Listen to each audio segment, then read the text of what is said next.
My name is Dominique Dalais. I'm hosting this webinar, and we have 5 experts or very experienced MYP PHE educators who will be discussing some of the questions that have been posted on various Facebook groups and Twitter and so forth, which we've collated. I'm going to be muting all the participants apart from the actual co-hosts who will be introducing themselves. I'm head of department at ACS Egham International School. I've been teaching for 24 years, most of which have been with PYP and MYP. I'm a workshop leader and a BQC reviewer as well, and I was recently on the PHE review team, which we just finished a couple of months ago. So let's go to Ken. Would you like to introduce yourself? Yep, I'm Ken Ford. I've been at Western Academy of Beijing for the past 9 years. I am currently the middle school student welfare team coordinator and a IB MYP workshop leader and BQC reviewer as well. All right, Everett, would you like to introduce yourself?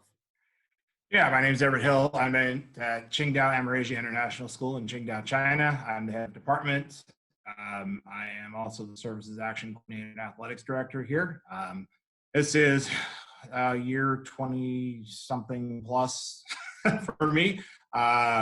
Year 10 doing the MYP. Yeah, that's about it. Okay, Lika, would you like to introduce yourself?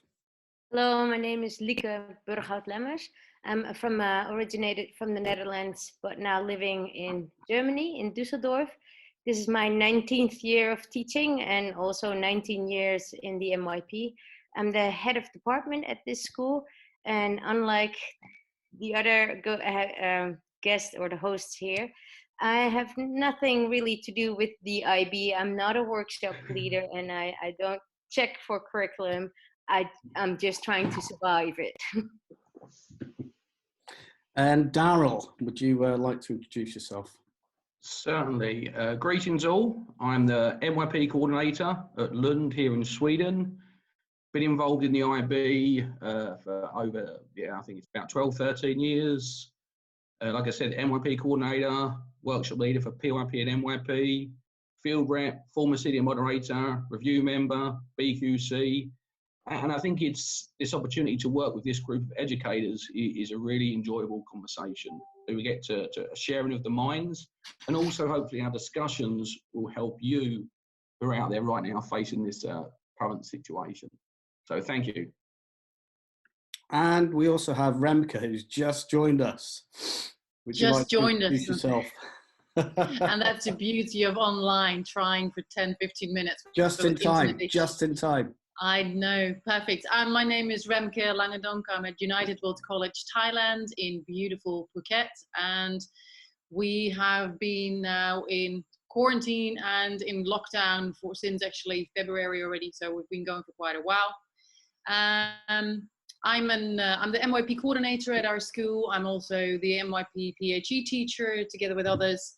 And I'm an MYP workshop leader, and I've worked with the IB on a couple of reviews and a couple of eportfolio assessments like everybody else on our panel. I'm happy to be here. Fantastic. Okay, so as usual, we're having a bit of trouble with the Facebook Live. So what I'm going to do is enable the chat on the Zoom here, so we can maybe answer any questions after our questions. So the format of the webinar is going to be a round robin discussion with the co-hosts. We have some prescribed questions already, which we'll discuss briefly.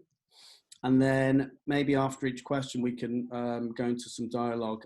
Otherwise, another idea of ours was to go into breakout rooms afterwards, if we have time after the hour. Okay. So as we go along, I will be adding more people.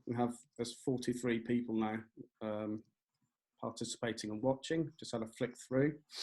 Hello, everybody. Let's have a quick flick through at the top of the screen so we can see people there. It's nice of you to join us from all over the place. I think more and more people are joining as we go along. So the first question we have is, how have we adapted our ePortfolio during distance learning? Now, I'll start with this one. We did our ePortfolio using the May 2020 PCUP, and we actually started our ePortfolio way back in December. We introduced it at the end of November, so we had plenty of time. We had a timeline where we'd finish our ePortfolio at the beginning of March, actually, and we used an extra week. And so when we started hearing close downs and so forth, we were, other schools across the world, we were quite aware of what was happening. So we were quite determined to make sure we got everything prepared and submitted to the IB. Now, the IB have updated the May 2020 PCUP. They've made some alterations and some suggestions. And so what they've actually done is they will not be moderating strand D2, okay, which is where your coach and client should be giving feedback. They will be allowing students to create their own plans and evaluate their own plans. So when we're looking at D2, students can now actually create their own plans. They do not need a coach to coach them, and they don't need a coach to create a plan for them. So they can create their own plan and they can evaluate it. And so one of the things that we are trying to find out as a school that completed ePortfolio on time is whether our D1 can still be moderated. It doesn't really matter in the big scheme of things because we're still going to be looking at everything else. And one thing that I've actually done is the current unit I'm doing my grade 10 is a martial arts unit, and I've decided to include a criterion D in that unit. It wasn't originally going to be included, but what I thought was it gives the kids another opportunity, because one thing I was worried about was if they don't moderate D1, which is a strong point of my students, and then they may decide to bring criterion D down. And if they did, and then at least I've got the opportunity of my students to work on their D1 again. Okay, and so Darrell, would you like to join in on certainly, buddy. I think it's important to stress, like Dominic said, is keep updated with the different documents released on the Program Resource Centre. Obviously, the PCUP, the partially completed unit planner, gets released on November the 1st. And it's important you put that in that strategic planning of what you're going to be doing. Because even though it doesn't need to be finished by April, it's that long-term planning which needs to help the students.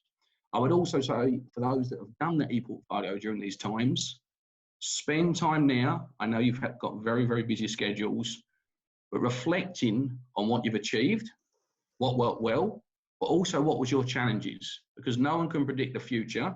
No one knows what's happening, but we've tried to implement this ePortfolio. We've tried to teach it. Some have started face-to-face, finished it online. What have we learned from our experience? And I think that's a key importance. And like I said, when you go through the documentation on the Program Resource Centre, instead of listening to what someone else says, you hear on a social media, look at the documents that the IB use. And if there's clarification, send a message either to the IB office, IB answers. And if you really, really struggle getting a response, go to your MYP coordinator and they can send it through to your regional manager. And it's very important with the collaboration I've had with our regional manager, they will get back to you. But please understand it's a very busy time. There's a lot of questions, but use the documents, not what he say or she say. Look at the documents, use them to the best of your ability, and reflect on what you've done well as an educator, because it is hard times, but we think you're all doing a great job right now. Thank you.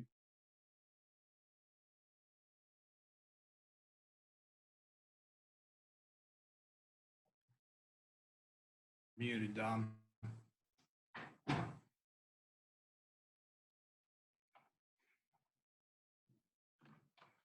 I think Everett's coming in because I think Dom's muted himself. Oh, I've muted myself. Right, Ken, would you like to add to that? As far as the ePortfolio, we don't do it as part of at Western Academy. So I unfortunately don't have much to add to that right now. All right, no worries. All right, shall we move on to the next question? So, Lika, you're going to start with this one. How do we increase the intrinsic motivations of students who prefer to be sedentary when being at home, and what factors can have a positive effect on students and their intrinsic motivation to make a habit of moving, including physical activity? Yeah, thank you for that question. I feel it's like 5 questions and maybe the essence of PE in one big question at once. But let me try with explaining what we're doing here in Düsseldorf.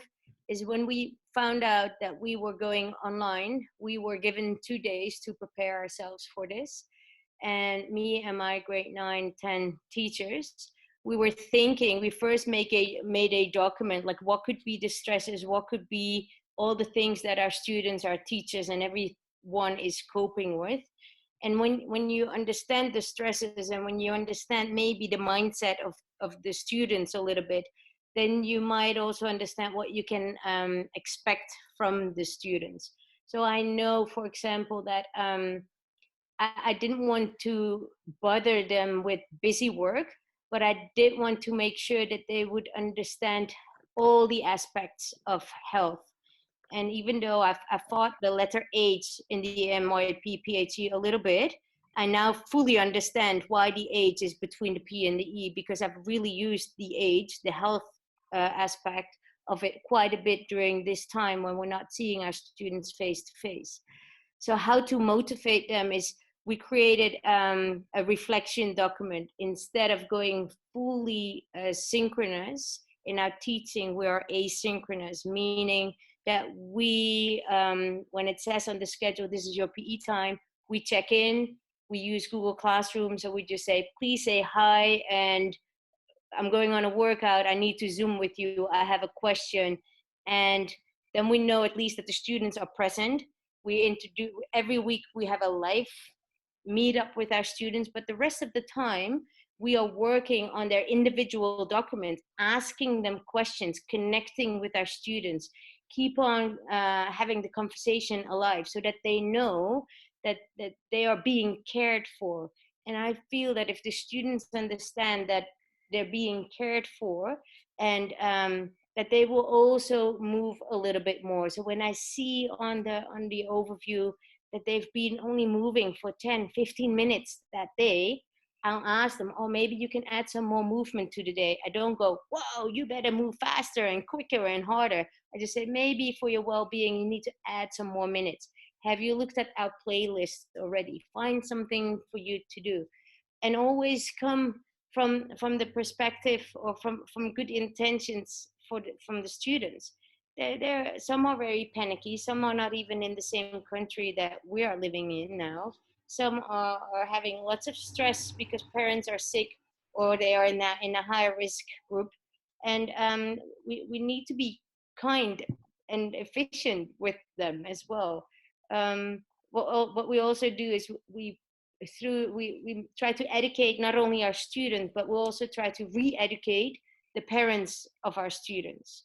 They have had maybe PE where the PE teacher in the past rolled the ball in and said, hey, I'm going to read my newspaper, off you go. And their children now have PE teachers with an MYP program that's totally different. So we need to re-educate the community too. And if the parents start to move and be good role models, then the students might follow as well. Sorry, I'm rambling. So thank you, Lika, for that. Darrell, can we move to you now, please? Yes, certainly. For those that don't know it, and I know we mentioned it on the previous sort of conference, we're currently still face-to-face in school. We have not been doing any digital online learning. Here in Sweden, we have continued to educate as per usual on a face-to-face. But what we did have to do was think about if our schools did close. Our actual school goal is the student well-being. So when we actually looked at creating a schedule, we decided that we would do for every student, every day, it would be 4 lessons throughout the day, 2 lessons before lunch, 2 lessons after lunch. It would be an extended lunchtime, but also we allocated a class called the student well-being. And here we gave them different examples, or we were planning to give them different examples of activities they could do to try and relax, whether it be through mindfulness, whether it was through exercise, whether it was through activities, physical fitness. And we used our PHE time before that to give them a range of different activities. I think the key element is, yes, we have the assessment criteria, but also in that love of a physical and health educator, we want our students being active.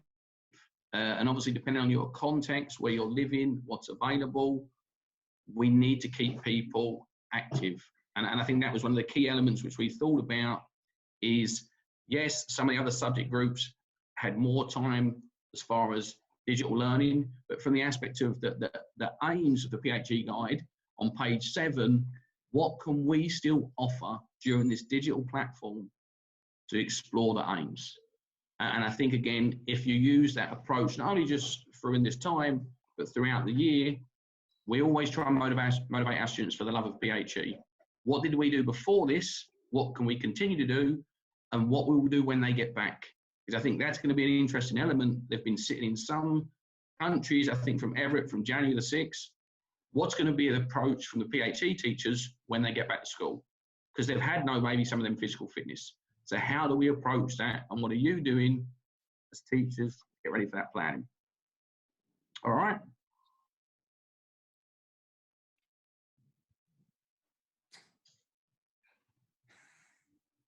Again, I'm muting myself. Lika, would you like to add something there quickly before I move on to Everett? Not quickly, so move on to Everett.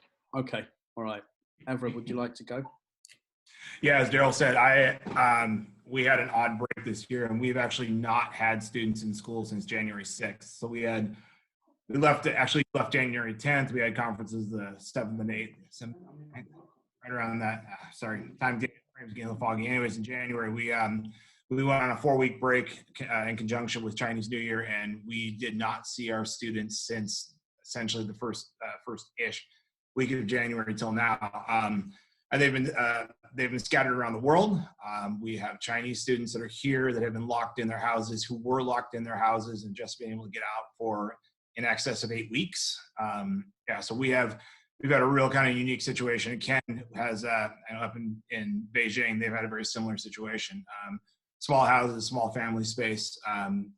While we want them up and moving, the kids who are naturally active, the kids who are going to be have that desire and push, they're going to be fine, and they have been. My concern, as has been said, has been more with the students who are stuck, they've been in these houses or in small apartments. They're locked in front of a computer with very little they can do and very little interaction. So my focus really was on just the wellness of the students. It was fortunate that I was doing a fitness planning unit coming out of the break.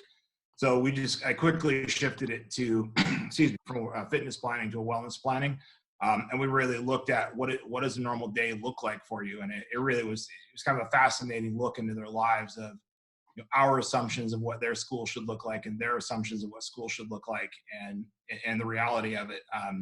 So I really focused on the wellness aspect. What are you doing to take care of yourself? How are you getting away from your computer? How are we limiting? You know, let's set some goals for limiting our screen time.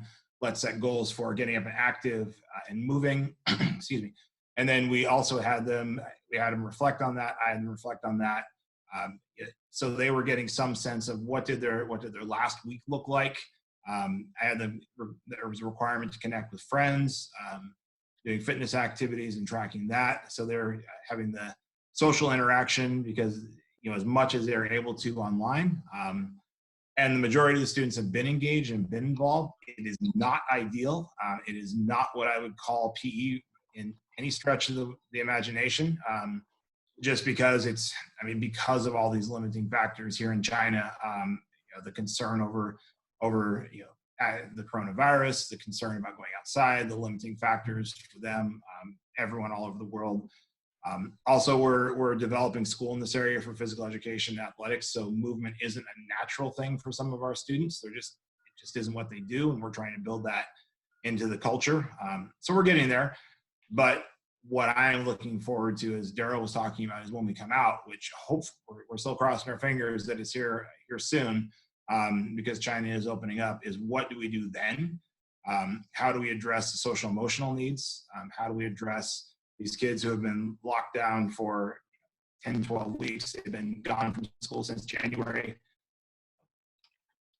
They've had limited interaction with other people, and then everything we're going to have to do in the school to kind of retrain what school looks like. That's going to take a significant priority as we return back. And then the follow-up question is, what do we do next year? Are we going to be under the same restrictions? Can we be physically active and safe? What are we going to do about masks? Like, those are questions I am starting to ask about the physical activity piece. You know, as far as motivating the kids that are highly motivated are motivated, and they've been finding ways to do it. It's the students that are kind of on that cusp of, well, do I really have to? It really is a struggle, and we've been trying a lot of things, as I know a lot of educators have, and much like others, we've had mixed results. It's not been perfect.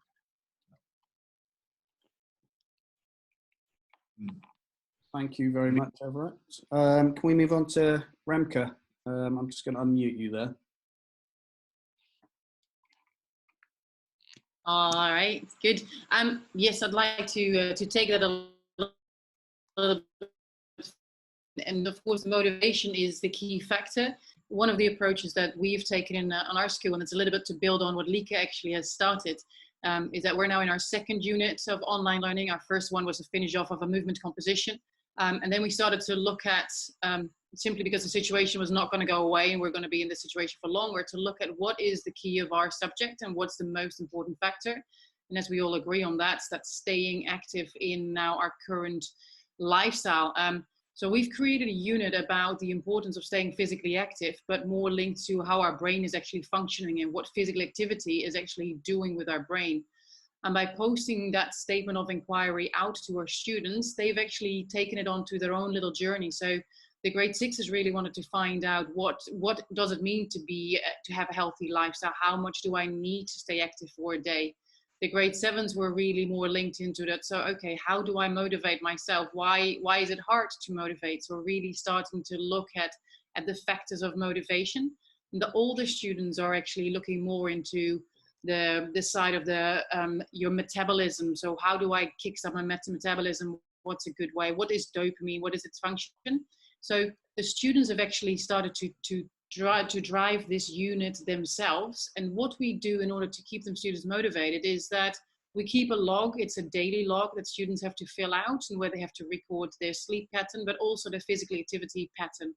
So we still see them out of the 3 lessons. We see them face to face twice a week.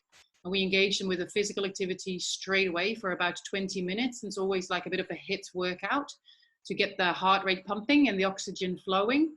And then we'll follow up with a bit of theory, so that H, the health component, to make them understand that it's logical not to be motivated and it's hard to get yourself going. And we're linking this to to what we get from the students, and to teach them that it's okay the way they feel, but that also science is showing what the outcome is of being physically active. And by starting to educate them, you open up the opportunity to engage with them in a discussion, to say, like, I can see on your log that you've only been active for 3 out of 2 days. Now, I can also see, by the way you've described your emotions, that you should be active on the others too. And by that way, we're engaging them in a discussion, not pinpointing and not telling them what to do. And we've made it really broad. Walking with a dog counts as physical activity for us, as long as they get up and move. And we've given them the complete freedom to choose whatever activity they do, as long as they do something. And that's been actually working really well. The students are also really enjoying the fact that the PE teachers still push them to work themselves hard and work it in a sweat, even though they are sometimes grumpy about it, but they know that it's hard for themselves to do that.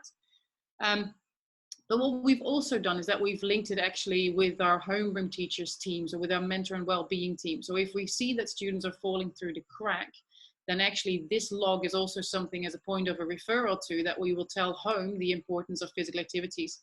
And that actually our students are now, we're now for our, close into our 4th week of education, educating them about the brain and physical activity, that the students now have the scientific background as well to know the importance. So no longer is the excuse, I'm not in a mood. It's now like, you know why it is good for you. So let's get on with it. And what are we going to do about it? So I'll share the statement of inquiry that we've been using with our students, and it's opened up for a really nice inquiry route for our students. So we still have been able to teach in that sense, inquiry based. Responses have been good, and there is still scope for definitely quite a few more weeks in there. So it's also not a matter that we're going to struggle with material to talk about or to deal with the students. It's a nice age component of our PHE model that we actually have. Fantastic, Remke. Okay, let's move on to Ken. Thanks, Dom. The biggest piece around student motivation I've been finding is giving students a little more choice than we might traditionally in a classroom setting, particularly around physical activity, and making sure that they are fine, that they don't have the chance to say, I can't do that because I don't have the equipment or the space or the time, but giving a loose framework on how they can engage in the learning in some way, shape, or form, and letting them sort out how to be physically active within their context. I know there's been a big push from all of our subjects, not just our PHE teachers, around getting kids away from screens. We've been doing online learning for 13 weeks now, going into week 14, and everyone's it's pretty flat. And finding motivation, it has to be a conscious choice, and getting our kids motivated has to be a conscious choice from the teachers too. So making sure that we're giving lots of options and in constant communication, and being very flexible in what they are able to do, because their context is going to be different for each of them, and what they're able to access and actually engage in can be much different than what we expect. Fantastic. Would anyone like to add to that? I think Lika, you wanted to say something extra, yeah? Yeah, I wanted to give a visual, because I like visuals a lot, as you can see. And if you don't mind, if I can share my screen, is that okay? Then I can explain maybe, and I think Remke and I are doing something quite similar. So then I can explain what it is that we were talking about. Is that okay by you? Yeah, so I'm going to make you the host for now, but then can you make me the host again, please, afterwards? If I share screen, I think... You don't have to make me a host. Don't do that, please. No, I'm just worried that other people will be able to share their screens. Oh, right. All right, let's give it a go. I will give it a go and see what happens. All right, you should be able to share your screen now. Yep. Okay. So can you all see the screen? I think you can, right? So we call it the healthy, happy students, because we thought if we want to go back to the essence, what we want for our students when they are in lockdown or in quarantine, we want them to be healthy and happy. So our focus point for this was this week, the theme was all about sleep, and the action is we want them to learn a certain skill during this time that they can stay focused on and that they can feel positive about because they're making progress. So we call that a passion project.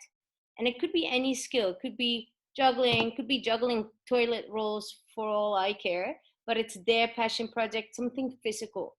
So there was a question in the chat room, what do you mean with synchronized teaching and asynchronized? So normally we would see our students 5 times in a 10-day cycle, and we have cut that up. We still meet our students during the scheduled time, quickly and briefly, but the rest of our time in PE, we've spread it out over the entire week. So for May 4th, we gave them an informational item about the importance of sleep. So every informational item per day is about 5 to 7 minutes, not longer, because that's most of the attention span they have at the time anyway. And the theme was sleeping.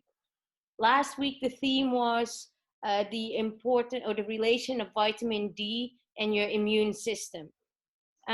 We give them an idea of what to do for 5 minutes if they need a quick burst of energy. We give them an idea of where to go if they want 20 minutes of activity. We created a playlist, and we called it Move Yourself. It's a YouTube playlist with 20, 30 minutes activities that they can choose. But if they want to go out for a run or want to go on a bicycle, that's fine too. And I'm not going to check up on them if they've actually did this.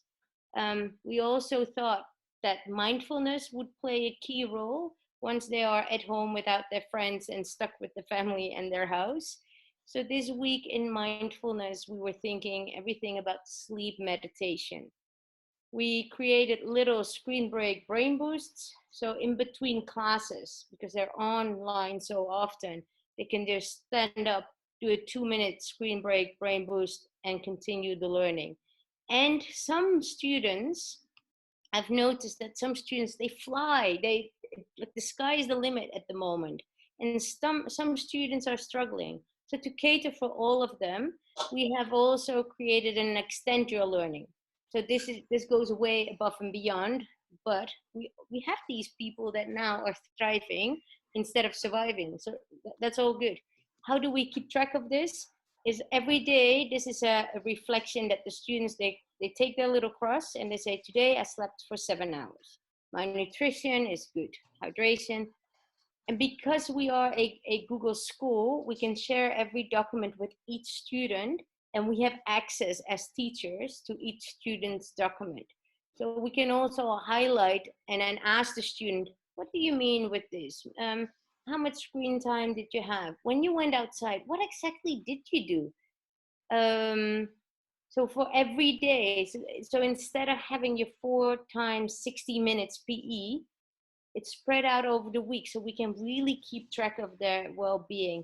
And what Remke said is that we're working close together with the year heads and the counseling team. So if we see that students are struggling, and we can see it, funny enough, I can see it with the gratefulness question. If suddenly they cannot come up with things to be grateful anymore, or maybe even the emoji or the Bitmoji becomes a bit ugh.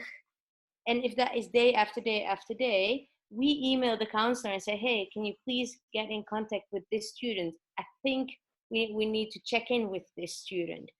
At the end of the week, we post a bit of a bigger question just to see if they've learned something, if they picked something up.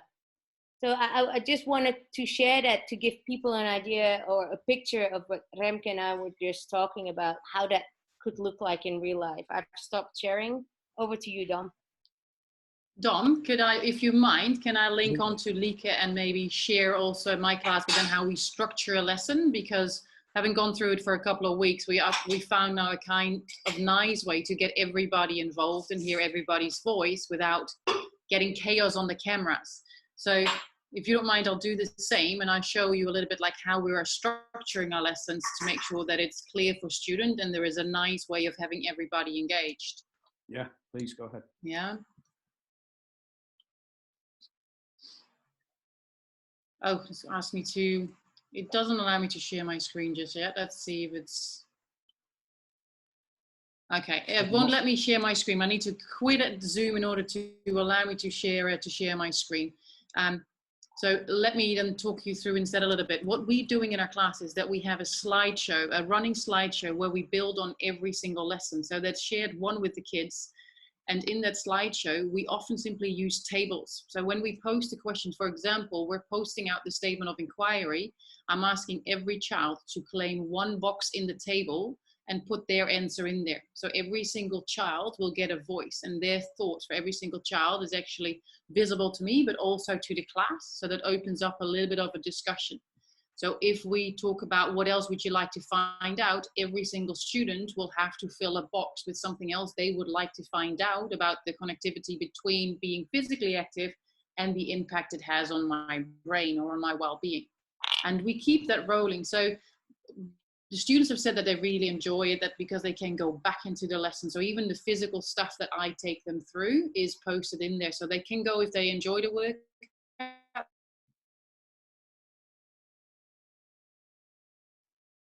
Your sound's gone, Remke. I can add one quick point as well if you want. that has come from teachers from the student side. And we, Oh, she's come back again. She's back again. I'm back again. My internet is a little bit flaky. Am I okay? Yeah, yeah. You're back. Yeah. So So just add something. But do you want to just finish? Yeah, we've really noticed that the rule of thumb is really cut your expectations in half and then half it one more time.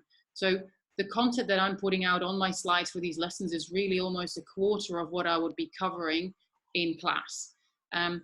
We've also noticed that you really got to embrace the 2-second delay in responses and not feel awkward about it.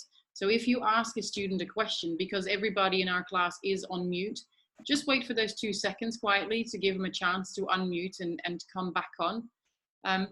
What we have changed in our approach to get everybody involved is that we have gone from cameras off to cameras on in every single class.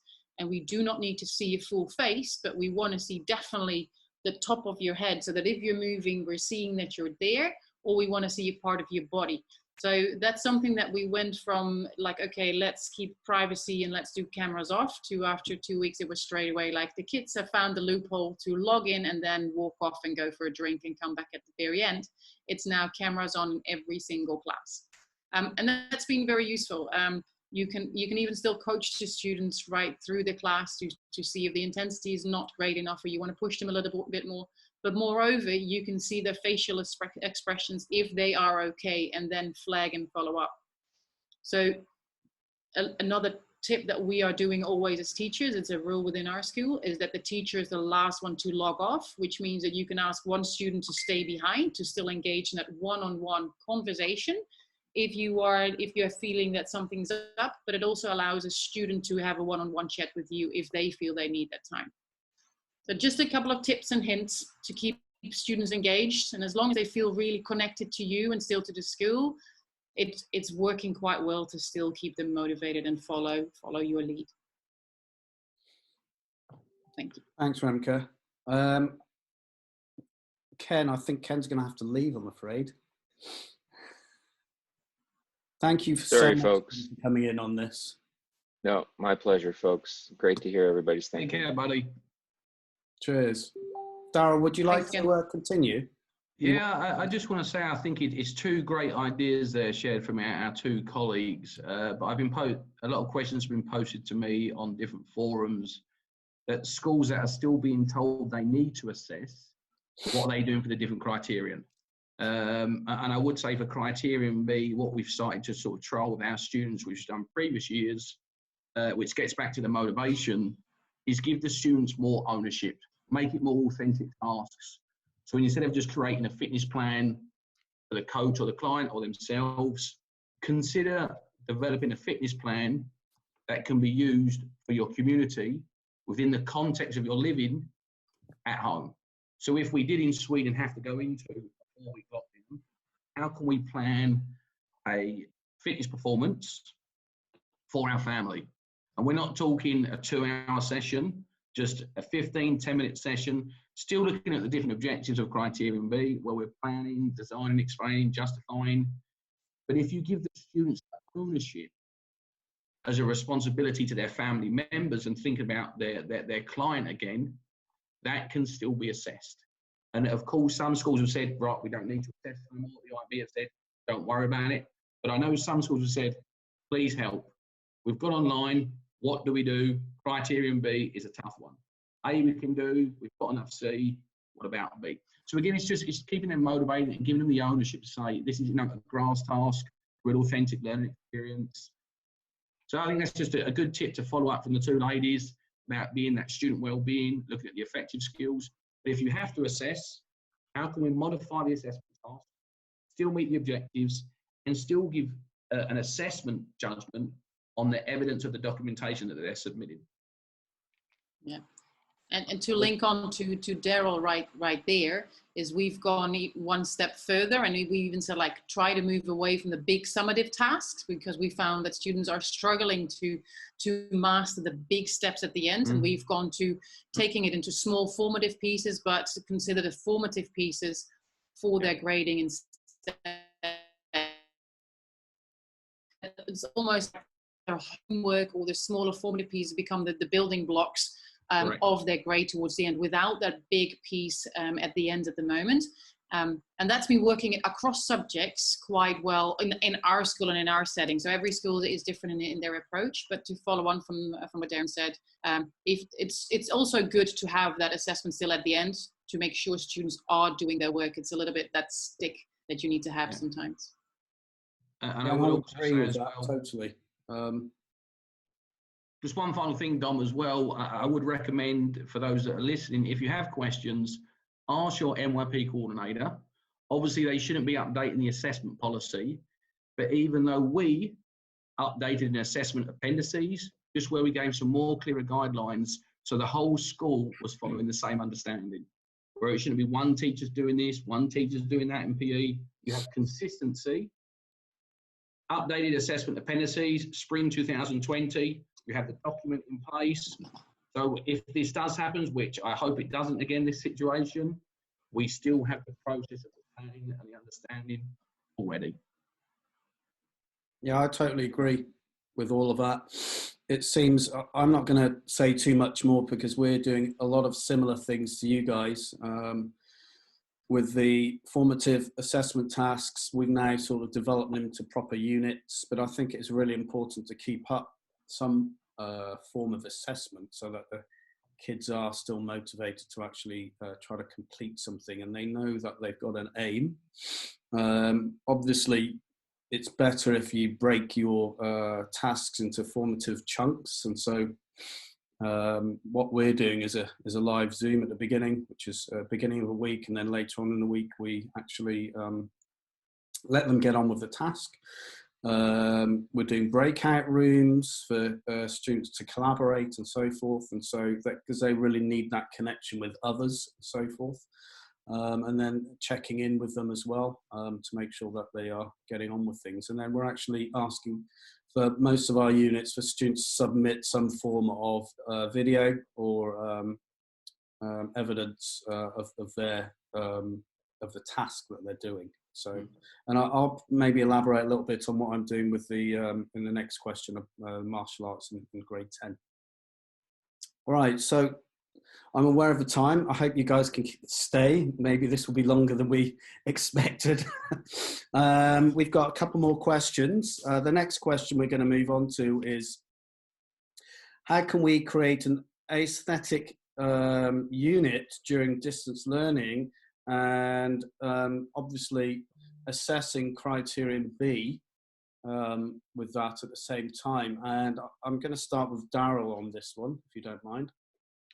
Yeah, certainly. Again, we're still in school, but if we did go online, our students would still be able to get a variety of different aesthetic routines. Again, one we've started doing with MYP 3 is just a jump rope routine, where we've got them moving around, coming up with different routines, setting goals, learning new skills. Again, it's still looking at the objectives and what are we seeing in the evidence. You've got a dance routine that they can do individually, but we try and set them a progression of learning. So what they have in MYP 1, it's on a smaller modified against the objectives, the 3, 5 and 6. I think that again, it needs to be relevant, significant to the students. It needs to also be challenging, but it's got to be fun for them. It's different when you have them in the classroom and you're there facilitating the lesson. What can you give them to get them motivated to develop a planning for performance routine? And not only actually just do the routine of jump rope, dance, they can't do the gymnastics. I know, Tom, you've done a bit of the karate. But then if it is being assessed, what are they documenting? Because they're on the computer, on screens for most of their other subject groups. So how can we keep them active in that learning while doing it? And is it that maybe instead of it being over 6 weeks, we modify it where it's still a six-week plan, but they may only spend 45 minutes a week actually on the planning, the routine. And it can be, instead of writing, they do a video reflection. Can it be more digital? So instead of them sitting down writing away all the time. But as far as the different types of units, I still think there's such a variety that can happen. But you've got to think outside the box of what is the available resources available at home to your students.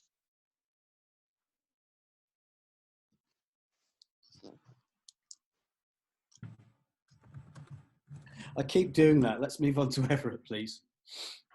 I think I might record. Yeah, to follow with Darrell, you know, we've all done, you know, aesthetic units in our class, and it's easy when you're working with a large group.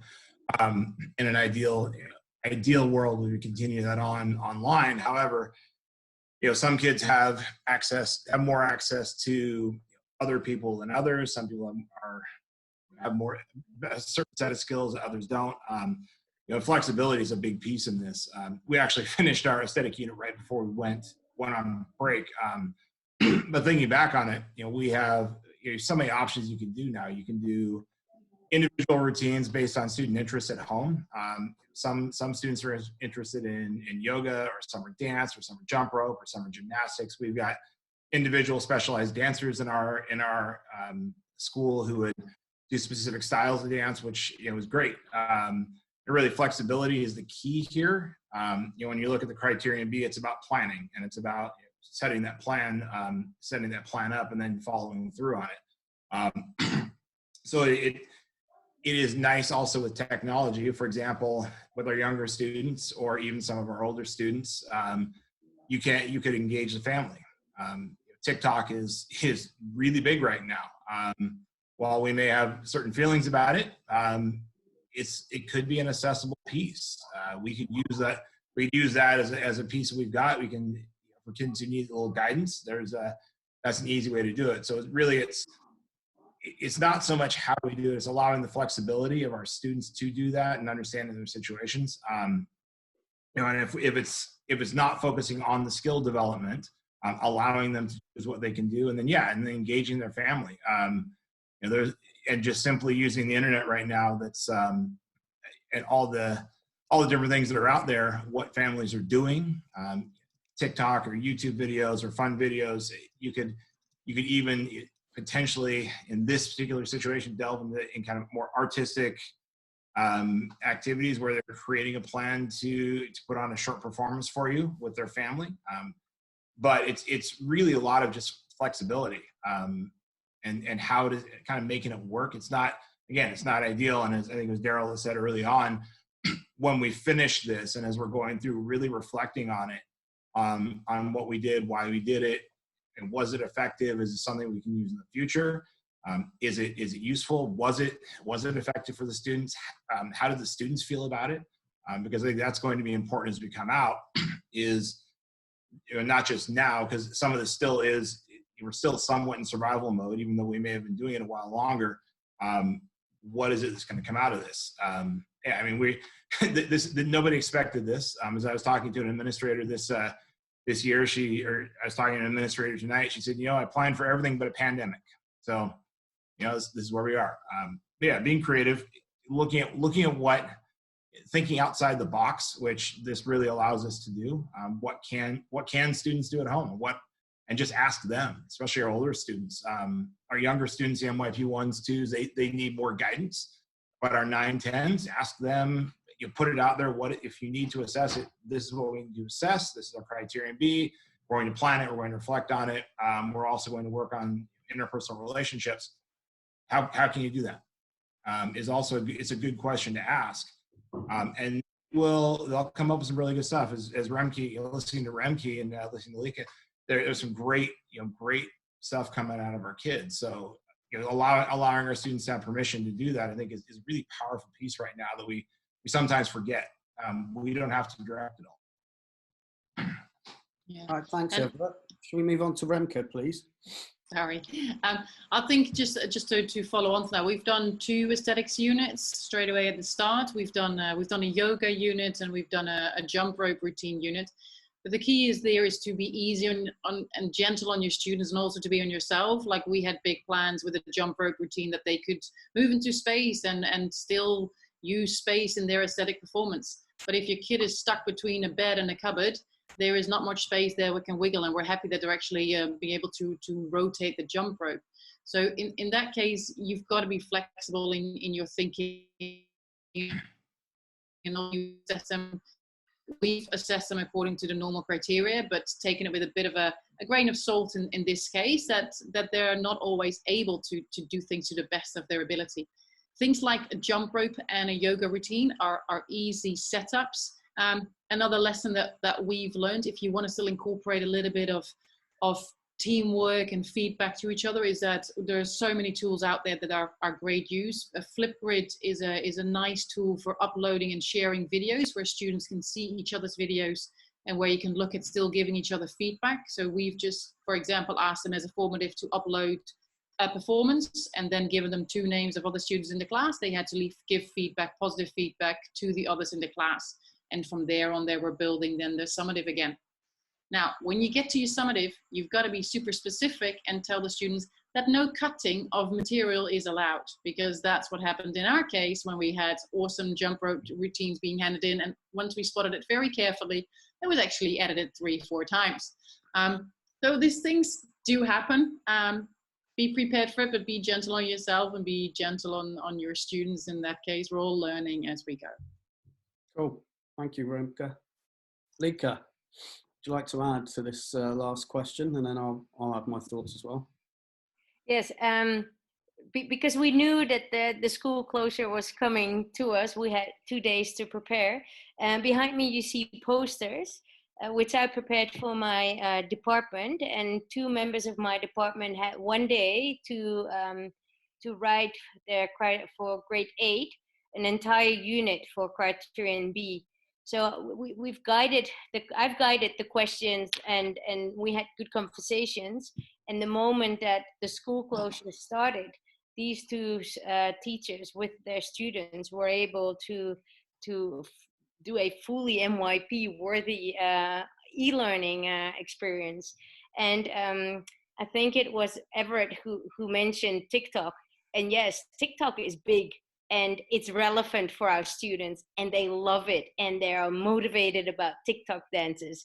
So just go full in, I would say, and allow these students to do that. That has been quite beneficial, but I know not many of you who are watching this, you're already at home. You're not in a school, and the planning part will be complex. So I would go with what Remke says, expect half and then cut that in half and make it very simple. With our passion projects, our next step actually is, once they have mastered their skill, we now want to see if they can upload that to Flipgrid, and that the younger years can then go to Flipgrid, find themselves a skill master or a skill coach, and that they can coach each other from Flipgrid up. Again, to connect, and are they the best coaches out there? I'm not sure, but they will see each other move, and they are able to give each other feedback.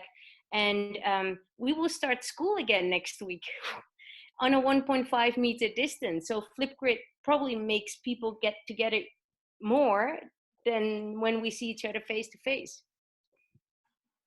Yeah, wow, that's really good, and thank you for all those different insights. I'll just add a little bit here, because in my grade 10 class, we're actually continuing a martial arts unit. We started it before the distance learning, and then we continued it. And I think what people need to try to remember is if you were doing something, you can continue it. It's all about adapting. And so I'm still going to be assessing criterion B and C, but instead, I'm also still teaching the kids as well. So I'm having a Zoom with them. I'm still adding martial arts moves. I'm still talking about sequences. And we have now started to do a little bit more collaboration so that we can actually hit criterion D1, where I'm getting the kids into breakout rooms, and they're giving feedback to each other. And they're actually demonstrating. So I will give feedback. The students will then give a little bit of feedback to each other, and they'll jot that down. So they'll jot it down on a Google Doc or something, and then what their end game is to actually create a video of them breaking up their sequence and explaining it for criterion B, and then showing it in full time. I'm going to post my video on the Facebook group as well to sort of show how I've broken that down. And then at the end of the video, where they can actually discuss and reflect and evaluate the plan and share how they got feedback. And so it's still able to do these things. And with my actual units, I've shared a lot of resources with these students. So anything I'm talking about, any movements and so forth, they can then go onto videos and have a look and see what I'm talking about in that way. Would any of you like to add to this before we move on to the final question? Yeah, I can just say one thing. If the schools are not asking teachers to assess the criteria, which is fine, I think it's important. I think someone stressed it earlier. You use the power of the formative process to really help the students learn. Because it may be, if you're in MYP 4, you've been at home since January the 6th, 7th, they're still going on to MYP 5 next year. So that fundamental and that foundation level of learning, which they're picking up in MYP 1, 2, now 3 to 4, it shouldn't stop. So officially, they're still going to go on to MYP 5. They're not going to get a grade as far as that IB official out of 7. But that the power of that formative process and giving that feedback, whether it's peer assessment, self-assessment, human graphing, four corners, it's still enriching that progression of learning and their development through the program. It shouldn't be that we just stop that use this as an opportunity to go deeper into their understanding. And still, for the older students, we don't want to stress them, but just give them the ownership. And I would say for all of these situations, not only for PHE, speak to the students, have focus groups, try get your coordinator, your head of departments. Is this work sufficient? How's it feeling? Is it too much? What works well? What can be even better if? Just so you check in with the students, because again, back to the program model, the students are at the center of that learning.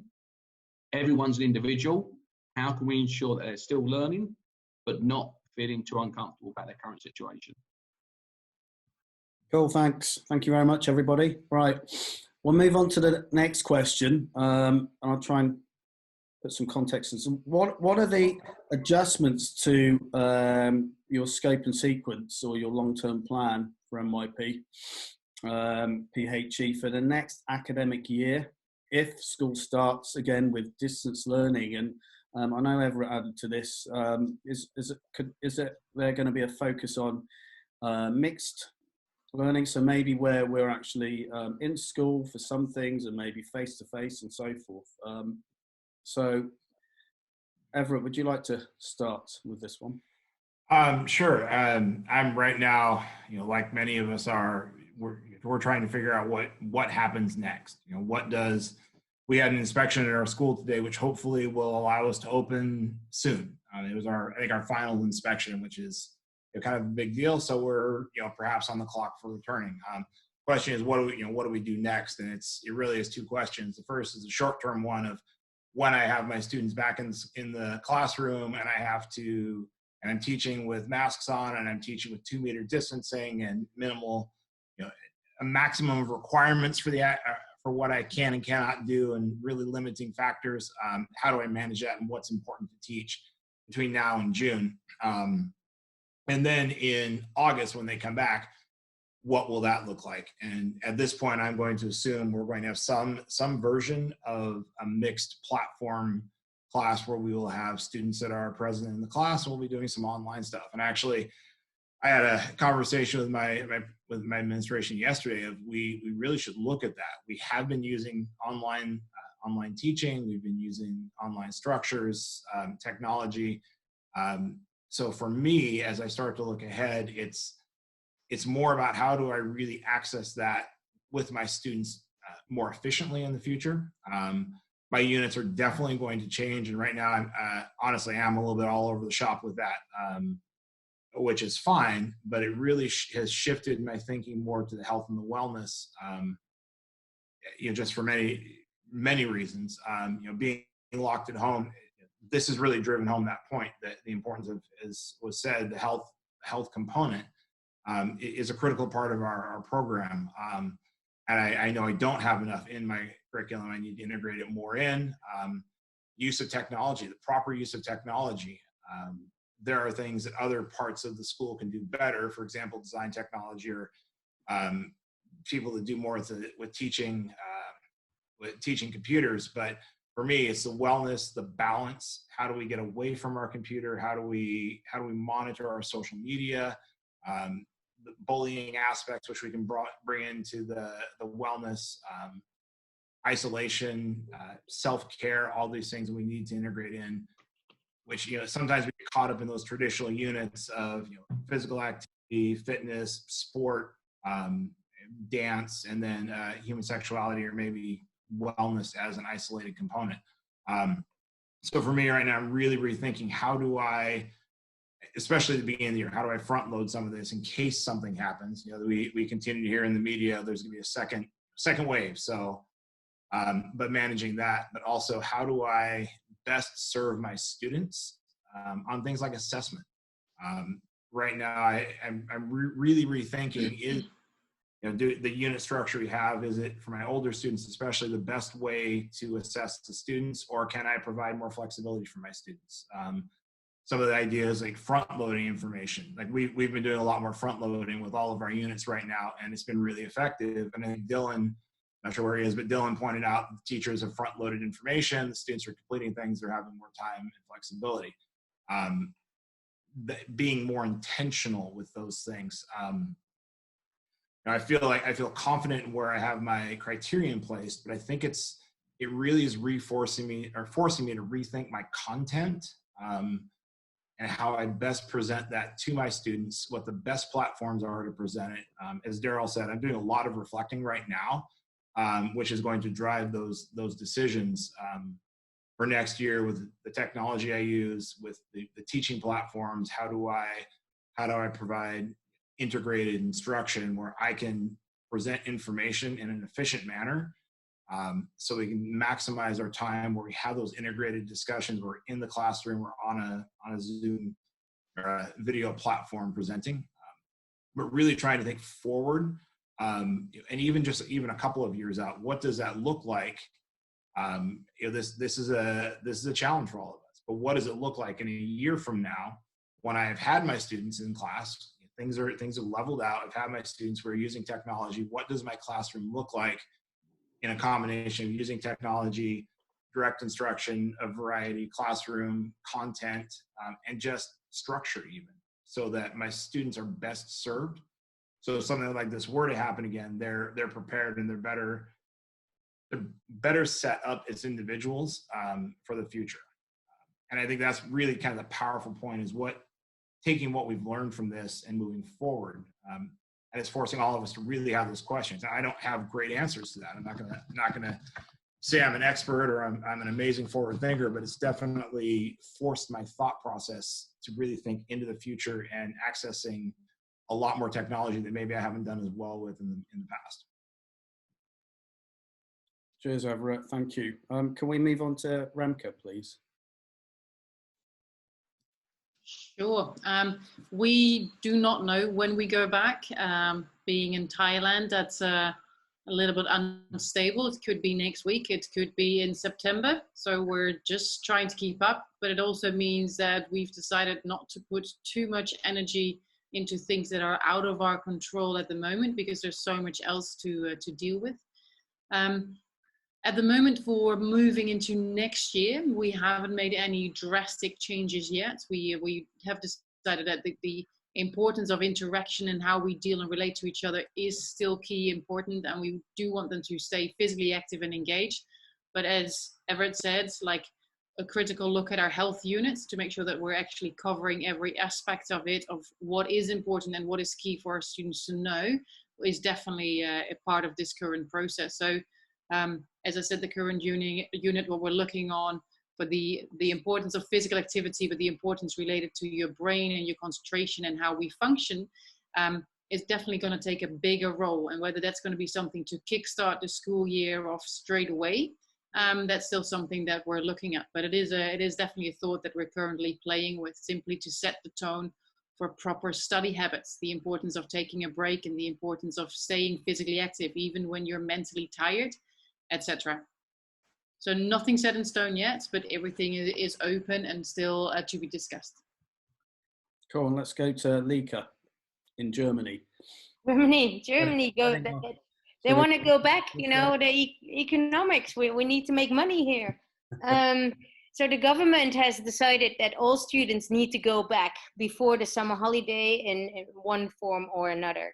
So our school this week has started with grade 11. All grade 11 students were in school only till lunch, because serving lunch in the school is really difficult during these circumstances. So they have face-to-face with the teachers in the early mornings. During lunchtime, they go home and then they go Zooming again. That worked really well, and therefore they could iron out some difficulties for maybe other grade levels. Next week, I know grade 10 will come back to school in similar modus as grade 11 did this week. So they will have the first 3 periods of the day with the teachers, and then the second 2 periods of the day, they will be at home Zooming in. I made sure with my department that we proposed to the leadership team what we think as PE teachers is what is healthy and what is safe for our students. So we came up with our proposal is the first 20 minutes of our class, we will be front loading and reflecting. That's it. The next 40 minutes with our class, we give them time to work on any other subject that needs to be done. Does not have to be PhD related. We hope by doing that we have extra time with our students in the evening or the mid-afternoon to get them active at home.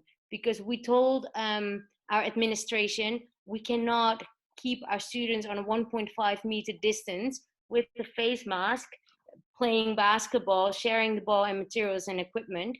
So this is our proposal. And if you want us to make amendments, we'll do that. But they said, no, here, this is a good proposal. This is what we do. And for the next 2 weeks, that is our thing. So on the grade 10 will be back in school Monday, Tuesday, Wednesday, because they have funny German exams. Grade 9 will be in on Friday. Grade 10 will stay home. Grade 8 will come in on the Monday after. Grade 7 will come in on the Tuesday after. So we roll it over. Similar things are happening in the elementary school as well. So we'll see. Thank you. Let's go to Darrell in Sweden. Yes, Sweden's the only country, like I've said a few times, that we're staying open, but that has given us the opportunity to do a lot of forward thinking. Obviously, being the coordinator of the school and part of the senior leadership team, I have a few different hats in the school. So what we've actually tried to do is apply our professional development days into forward planning to what would happen if we did go online in August.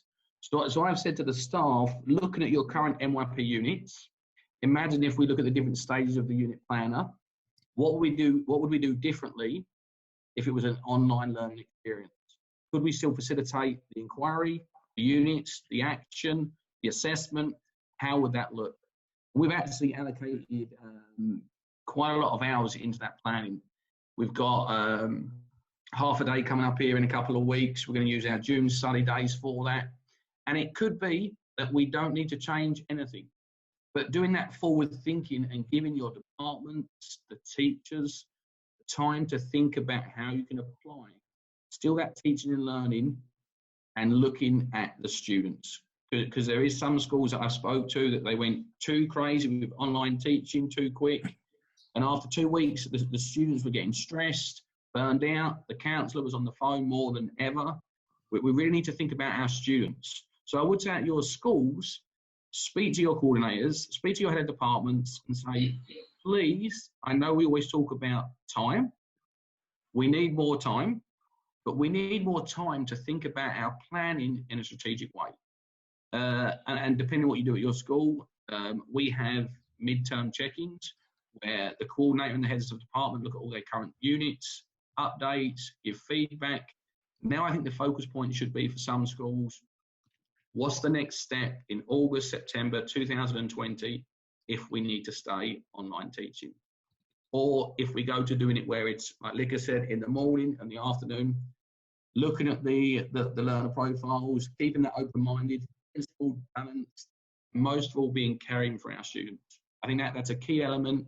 And it could be we need to switch our units around come August where we have a fitness unit, maybe we can do online. Normally that comes in at the spring term, week 1.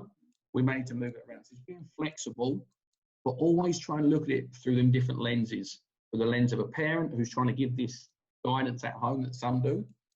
Look at it through your teachers at school, the leadership team, but most of all, think about the students, that love for learning, and this experience will make them better lifelong learners. It's a learning experience. So keep doing what you're doing, enjoy the educational experience, and you're doing a great job, all of you. Don't anyone like to add to that? I'm just organising breakout rooms. If I could pigtail on something Darrell said, also one of the things that we've had a lot of discussion about in the last couple of weeks really has been on just the structure of units. Even how do we present the structure of our units to our students?